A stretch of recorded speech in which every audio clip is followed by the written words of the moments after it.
Welcome, fellow sojourners, to the journey of life. So I woke up this morning to my doggo sticking her tongue out at me, and if this does not brighten your day, you don't have a soul. So, yeah. So, Jelly Jess posted a video today where she had hired a bunch of artists to do some Halloween themed spooky art. And I like this YouTuber. You know, look, I'm an adult. This YouTube channel is probably for children, but wholesome content is nice, and we all need it more in our lives. I decided that I would do some spooky Jelly Jess art as well, because I do creepy things.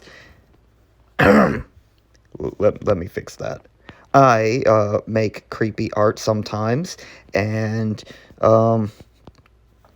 yes. So my first step was to download this color wheel so that I could plane out where, kind of block out the image.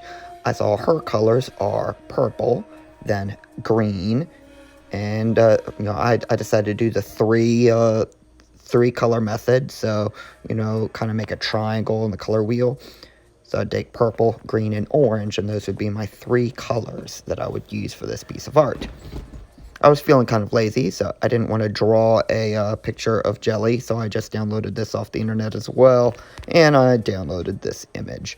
Now, my idea was I would do a parody of that famous book cover, I Have No Mouth and I Must Scream. So I downloaded this and plugged it into the program Picasso.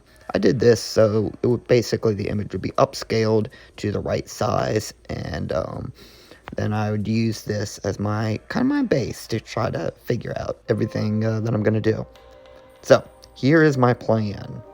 I'm going to have kind of Jelly Jess in the background and some Jelly in the foreground. Jelly's going to be the main character. So, I did this. Very, very cheap, low effort. I kind of just made the mouth bigger and then made it into kind of like an evil, I'm an evil program and I'm gonna eat you, Jelly. Okay, moving on. I then plugged that image into Picasso, and I used a cartoon filter. I did this because I wanted that detail right there.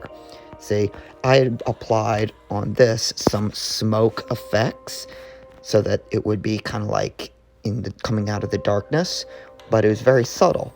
And this, now it is not subtle.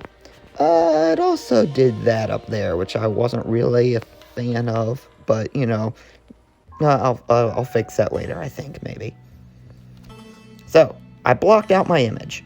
Now, since I Have No Mouth and I Must Scream is about an evil computer program, I decided to make computer program code.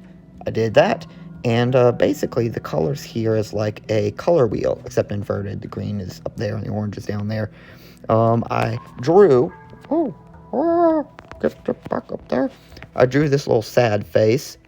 Look at how sad he is. He's like, oh.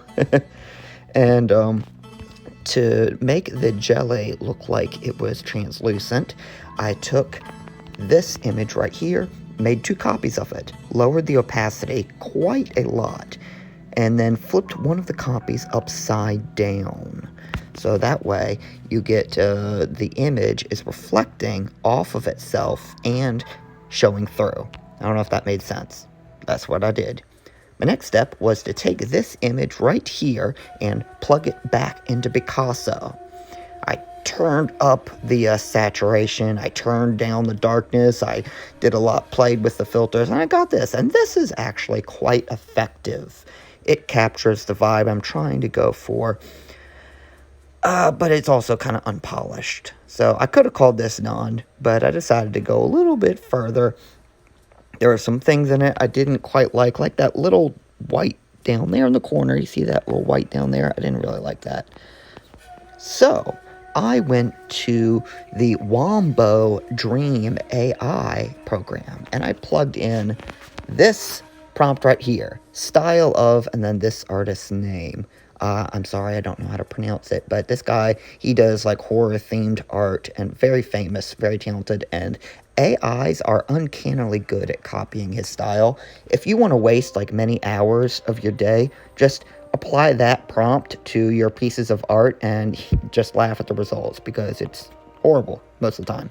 But this was pretty good. It did this tree, put this tree in the jelly, and looks like what a lake is around on the bottom there. It put a mouth instead of her right eye, and an eyeball right there. And then the purple side is kind of alien looking, which is fitting. So I took this image and this image, and I lowered the opacity of this AI-generated image so that you could barely see it, just a little bit, and put it on top of this. Boop. Right? Now, I erased, like this right here. I didn't like all that wiggliness, so I erased that and drew my letters up there, and then redrew this. And I'm pretty good at drawing eyes, so, you know, yeah. So, this is my finished result. Oh, tell me what you guys think. And, yeah, no fan art for a YouTuber I appreciate.